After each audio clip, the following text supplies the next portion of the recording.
This tutorial is for those who want to use the Portuguese verb study aid created in Google Sheets. You will find a link to this sheet in the description below this video. Initially, you will only have view access to this page.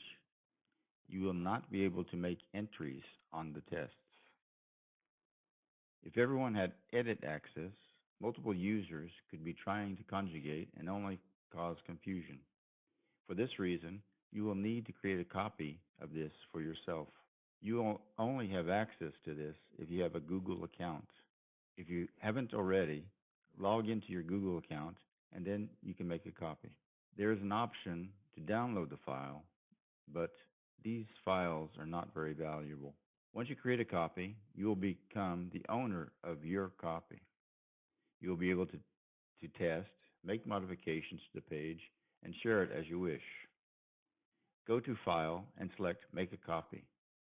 Name the copy as you wish.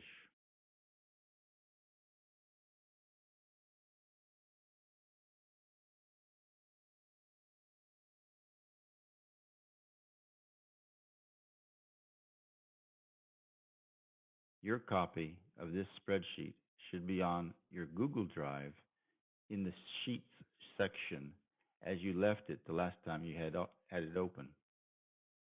If you're not familiar with Google Sheets, you can access this file anytime, starting from the Google search page. Go to the icons next to your login, a matrix of 9 dots. Click on this, scroll down until you see the Sheets icon. Click on this. While you are there, you might want to delete the original sheet to keep your drive organized. Google Sheets are automatically saved.